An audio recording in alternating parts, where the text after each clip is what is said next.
안녕하십니까 성도 여러분. 오늘은 제7과 최고의 충성, 전장에서 경배함이라는 제목으로 이 한 주일 동안 말씀의 은혜를 함께 나누시겠습니다. 말씀 나누기 전에 기도하겠습니다. 하늘에 계신 아버지 하나님, 오늘 저에게 귀한 은혜 주셔서 한 주 동안 주의 귀한 말씀을 나누게 하시니 감사합니다. 말씀을 통하여 우리 주님, 우리가 우리 심령 가운데 갖추기를 원하시는 진정한 그리스도인의 모습이 무엇인지를 깨닫게 하여 주시옵소서. 여호수아와 모든 백성들이 그 어떠함이 오늘 우리의 상태에 어떠함에 얼마나 큰 영향을 미치며 우리의 삶에 큰 변화를 주는지 다시 한번 말씀으로 재조명되게 하여 주시옵소서. 예수님의 귀하신 이름으로 간절히 기도합니다. 아멘. 한 주의 말씀의 제목 7과 최고의 충성, 전장에서 경배함이라는 제목으로 함께 말씀을 은혜를 나누겠습니다. 기억절 말씀 마태복음 6장 33절 말씀 봉독합니다. 그러나 너희는 먼저 그의 나라와 그의 의를 구하라. 그리하면 이 모든 것을 너희에게 더하시리라 라고 기록하고 있습니다. 영적 리더십의 파워는 하나님께 지휘권을 내어드리는 데에서부터 시작됩니다. 백전백승의 명장으로 유명했던 로마 황제 줄리어스 시저는 자신의 전성기를 직접 자세하게 기록한 것으로 유명하지요. 게르만 민족과의 대전쟁을 그린 갈리아 전쟁에 관한 그 기록들은 아주 유명한 작품이 되었습니다. 그런데 시저의 전쟁기 속에 특이할 만한 것은 만반의 전쟁의 준비를 다 갖추고 이제 막 손에 땀을 쥐게 적과의 혈투를 벌여야 할 시점에 느닷없이 딴 이야기들이 등장하는 것을 볼 수 있습니다. 뜬금없이 그 지방의 풍속 그리고 지형의 특색, 사람들의 모습에 대하여 자세히 기록하고 있다고 하는 것이 특징입니다. 후세 학자들은 이에 대해서 이야기하기를 다른 장군들과는 다르게 시저에게 있어서는 그 지방을 통치해야 했기 때문이다 라고 그렇게 이야기하는 것을 볼 수 있습니다. 여러분, 이번 주는 이스라엘 백성이 약속의 땅에 머무르는 동안 우리 주님께 스스로를 재언신했던 중요한 순간들을 살펴볼 것입니다. 그것은 때로 위험에 직면한 가운데 이루어졌던 사건들입니다. 여호수아는 적지에서 이스라엘 백성들에게 할례를 행하도록 했습니다. 그리고 임박한 위험 속에서도 유월절을 지키라고 한 것이죠. 정복이 한창일 때 제단을 쌓아놓고 우리 주님께 경배하도록 했습니다. 이스라엘의 7지파가 아직 기업을 받지 못한 상황에서 여호와의 장막을 세우는 일을 한 것입니다. 이런 상황들을 우리가 보면서 어떻게 이런 결정들을 내릴 수 있었을까라고 하는 이 말씀을 통하여 여호수아의 귀한 리더십의 모습을 볼 수 있겠습니다. 여호수아의 리더십 이야기 속에서도 상식적으로 이해하기 힘든 쉼표들이 찍혀 있는 것들을 보게 됩니다. 강물이 많이 불어나는 시기에 요단강이 갈라지는 기적 가운데에서 무사히 건넌 이 요단강을 건넌 이스라엘 백성들은 가나안 땅의 역사적인 첫발을 내디딥니다. 바로 몇 킬로미터 앞에는 가나안 전쟁의 제1차 관문 어디입니까? 여리고성이 기다리고 있지요. 요단강을 둘로 가르는 하나님의 기적을 체험한 터라서 이스라엘 군사들의 사기는 하늘을 찌를 듯 했습니다. 반면에 가나안 사람들은 공포에 휩싸여 떨고 있었습니다. 여호수아서 5장 1절에는 가나안의 모든 왕들이 하나님이 이스라엘 백성들을 위해서 요단강을 갈라주셨다고 하는 그 소식을 그들이 접하고 나서 정신이 몽롱해졌습니다. 전의를 상실할 정도였다라고 성경에는 기록하고 있습니다. 자, 1절에는요, 요단 서편에 아모리 사람의 모든 왕과 해변에 가나안 사람의 모든 왕이 여호와께서 요단물을 이스라엘 자손들 앞에 말리시고 우리를 건너셨음을 듣고 마음이 녹았고 이스라엘 자손들의 연고로 정신을 잃었더라라고 기록하고 있습니다. 자, 이런 배경을 가지고 이제 일요일 소지의 말씀을 함께 먼저 나누겠습니다. 자, 오늘 일요일 소지의 말씀의 제목은 언약 먼저라고 하는 제목입니다. 여러분, 제목을 들으면 무엇을 말씀하려고 하는지 여러분 대충 감이 오시지 않습니까? 오늘 질문에 보면은 여호수아서 1장 1절에서 7절의 범위를 가지고 말씀을 나눈다고 했습니다.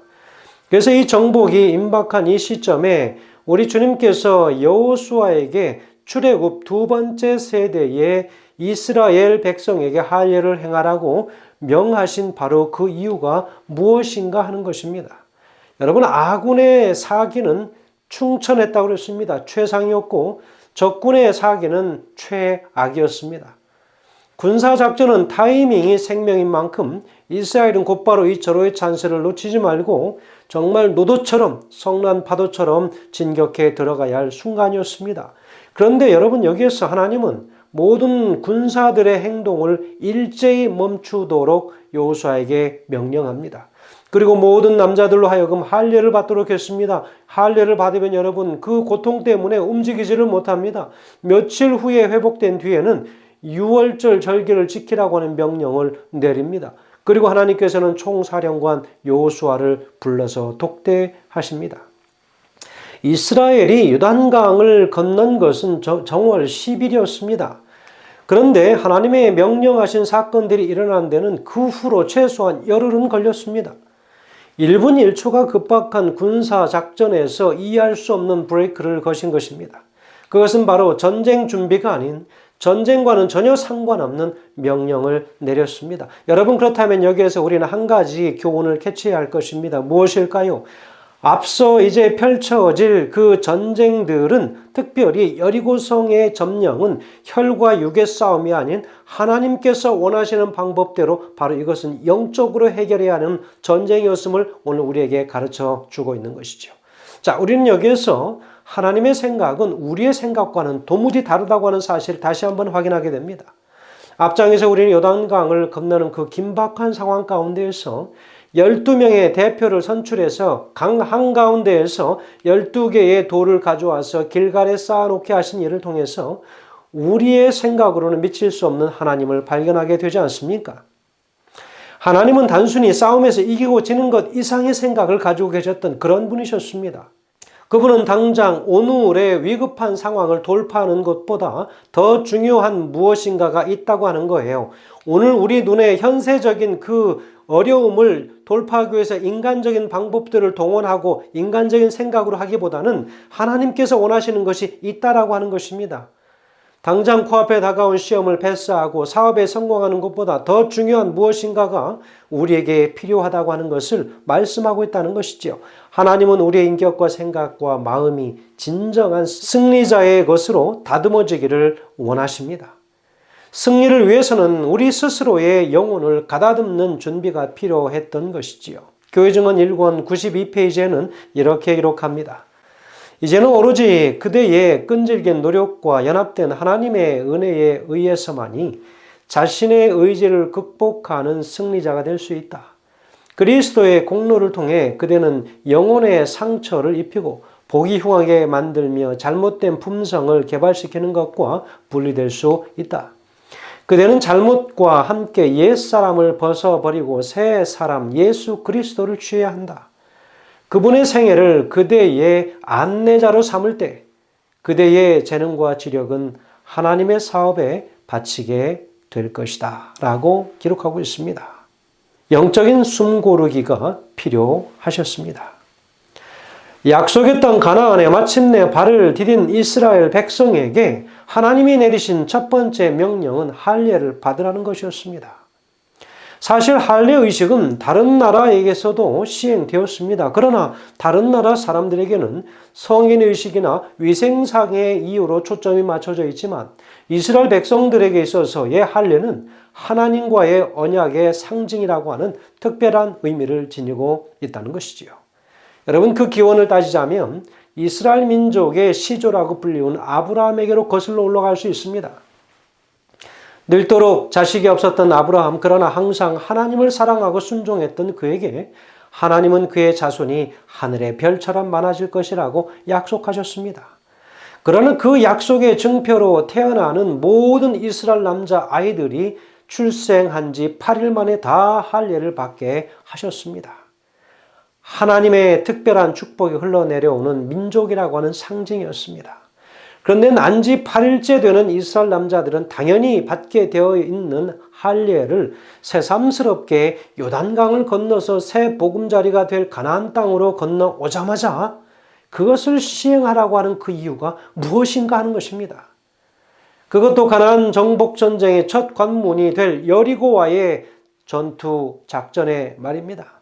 자, 그렇다면 오늘 바로 그 이유가 무엇인지를 좀 몇 가지로 살펴볼 필요가 있습니다. 저는 개인적으로 첫 번째 2절에서 7절의 말씀을 근거로 본다면 순종하는 하나님의 백성들이 되기를 원하셨던 것으로 볼 수 있습니다. 이스라엘 모든 남자들에게 할례를 행하라 라고 이야기합니다. 2절과 3절의 말씀은 먼저 이렇게 기록합니다. 그때에 여호와께서 여호수아에게 이르시되 너는 부싯돌로 칼을 만들어 이스라엘 자손에게 다시 할례를 행하라 하시매 여호수아가 부싯돌로 칼을 만들어 할례 산에서 이스라엘 자손에게 할례를 행하니라 했습니다. 여러분 아시는 것처럼 이스라엘 백성들은 40년 전까지 애굽에서 수백 년이 넘게 노예 생활을 했습니다. 노예 생활 와중에도 남자들은 계속 할례를 받았죠. 그러다가 하나님이 보내신 지도자 모세의 리더십 아래에서 이스라엘 백성들은 애굽을 탈출하여 하나님의 기적으로 홍해를 건너게 됩니다. 그런데 문제는 이렇게 놀라운 기적을 체험했음에도 이스라엘 백성들은 끊임없이 하나님을 의심했고 불평, 불만만 쏟아놓는데 그쳤습니다.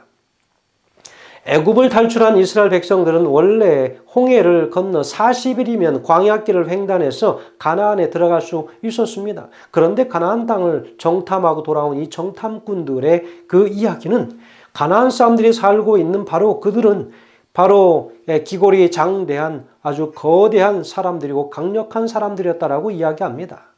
이 말의 질에 겁이 질려서 이스라엘 백성들은 모든 전의를 상실하고 애굽으로 다시 돌아가자라고 하나님을 원망하며 말했습니다.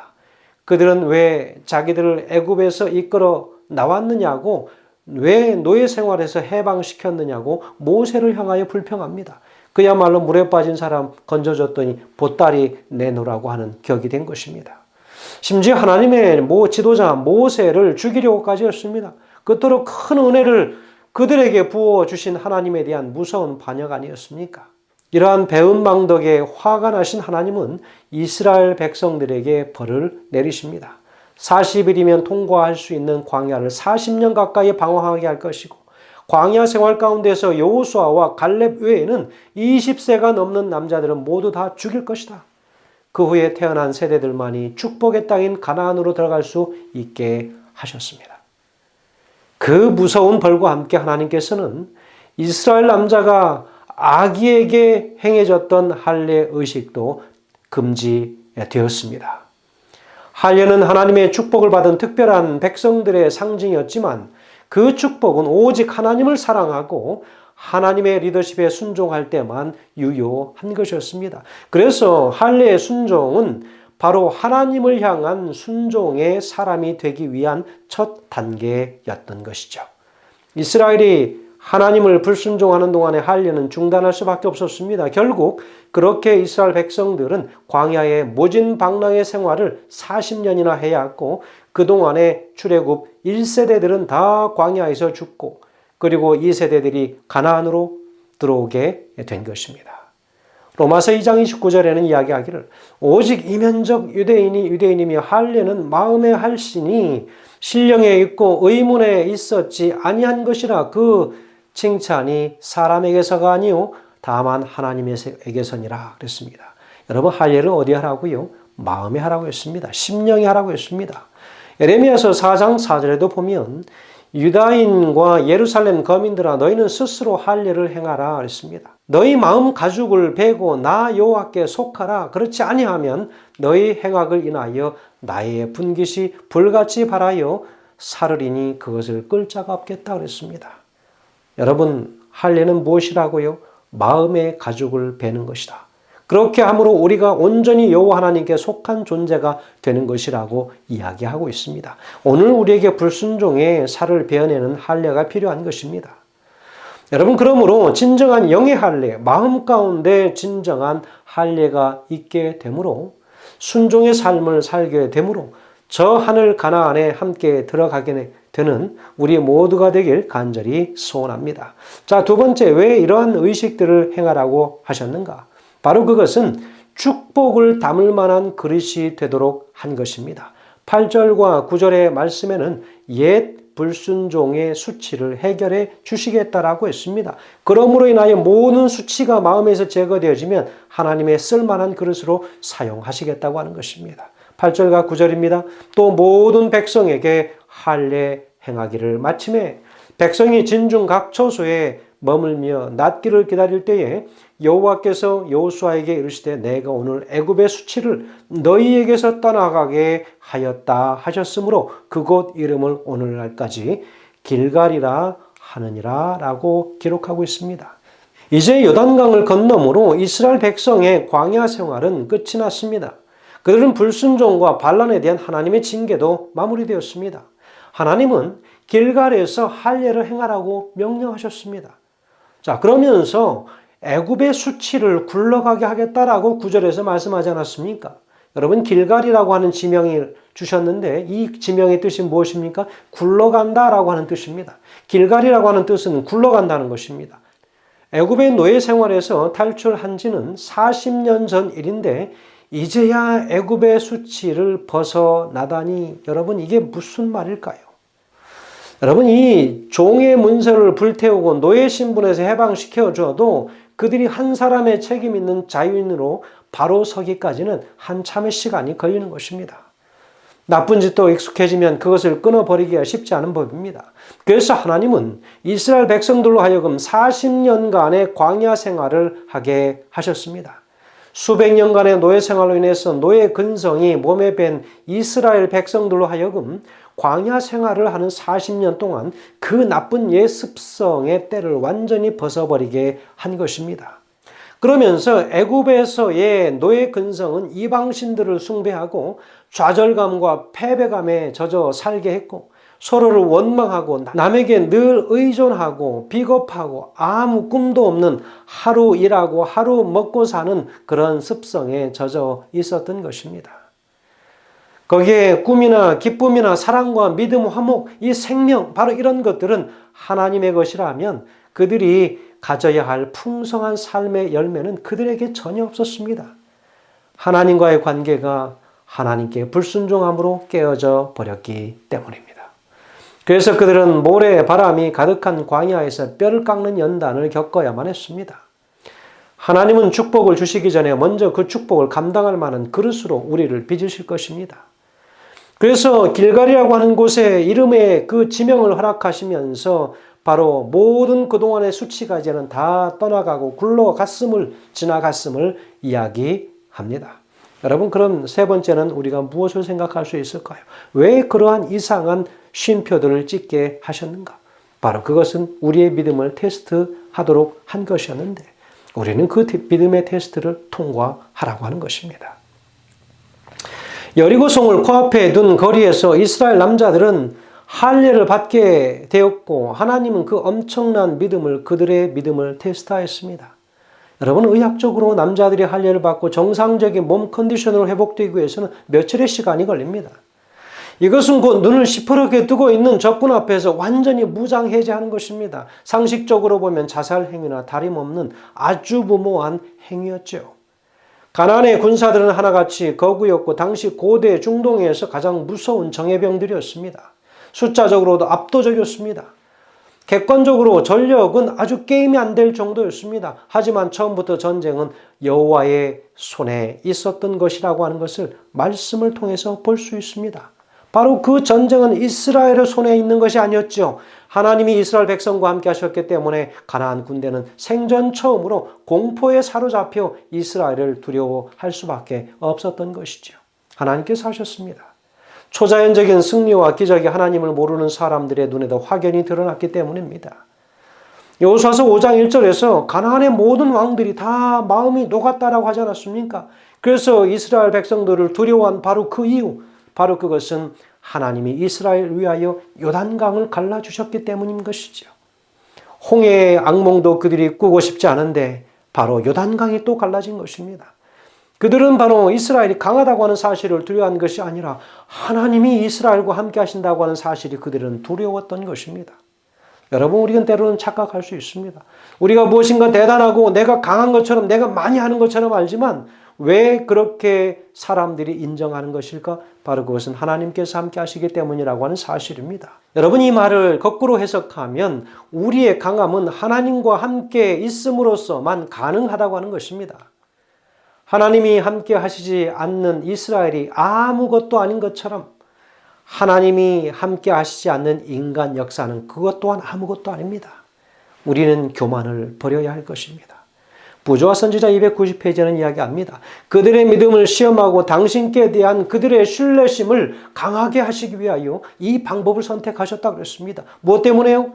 그들의 믿음을 시험하시고 당신께 대한 그들의 신뢰심을 강하게 하시기 위하여 이 방법을 선택하셨다. 본문에서는 이스라엘이 할례를 받아야 하는 이유가 여기 있는 것이라고 이야기합니다. 바로 오늘 내 상식과 지혜로 해결할 수 없는, 이해할 수 없는 하나님의 명령에 순종할 이유가 바로 여기 있다고 하는 거예요. 그들이 그렇게 한 것은 애굽에서 구원해 주신 하나님과의 관계를 기념하기 위해서였습니다. 왜 그렇게 하였는가? 전쟁이 여호와께 속한 것임을 인정했기 때문입니다. 여러분, 우리의 모든 삶의 전쟁이 여호와께 달려 있다면 우리는 여호와 앞에서 기도할 수밖에 없습니다. 우리의 능력을 의지하는 교만을 우리가 품고 사는 것이 아닌 온전히 하나님의 능력임을 인정할 때 우리는 겸손할 수밖에 없습니다. 마태복음 6장 33절 오늘 기억절 말씀에 그런즉 너희는 먼저 그의 나라와 그의 의를 구하라. 그리하면 이 모든 것을 너희에게 더하시리라 라고 이야기했습니다. 성도 여러분, 오늘 하나님께서 우리를 향하여 저 하늘의 의를, 그분의 의를 먼저 구하는 백성들이 되라고 이야기하고 있습니다. 내 자신의 의를 먼저 바라보지 않도록 하셨습니다. 하늘의 의를 구하면 내 의는 전혀 보이지 않습니다. 내 의는 살아나지 않습니다. 그래서 오늘 우리에게 영적인 식별력이 필요한 것입니다. 무엇이 육적인 싸움이고 무엇이 영적인 싸움인지를 알아야 하는 것입니다. 이것이 육의 싸움인지 영적인 싸움인지를 식별할 수 있는 영적 식별력이 오늘 우리에게 필요하다는 것입니다. 성도 여러분, 오늘 그것을 우리가 깨닫고 하나님 앞에 겸손히 내려가는 우리 모두가 되길 간절히 소원하면서 말씀을 드립니다. 기도하겠습니다. 하나님, 오늘 우리가 깨달은 대로 행할 수 있도록 인도하여 주시옵소서. 우리 아버지께서 다시 한번 우리가 살아가는 모든 삶 속에서 우리의 주인 되심을 다시 한번 이 말씀들을 통하여 확인하는 하루가 되게 하시기를 예수님의 이름으로 간절히 기도합니다. 아멘.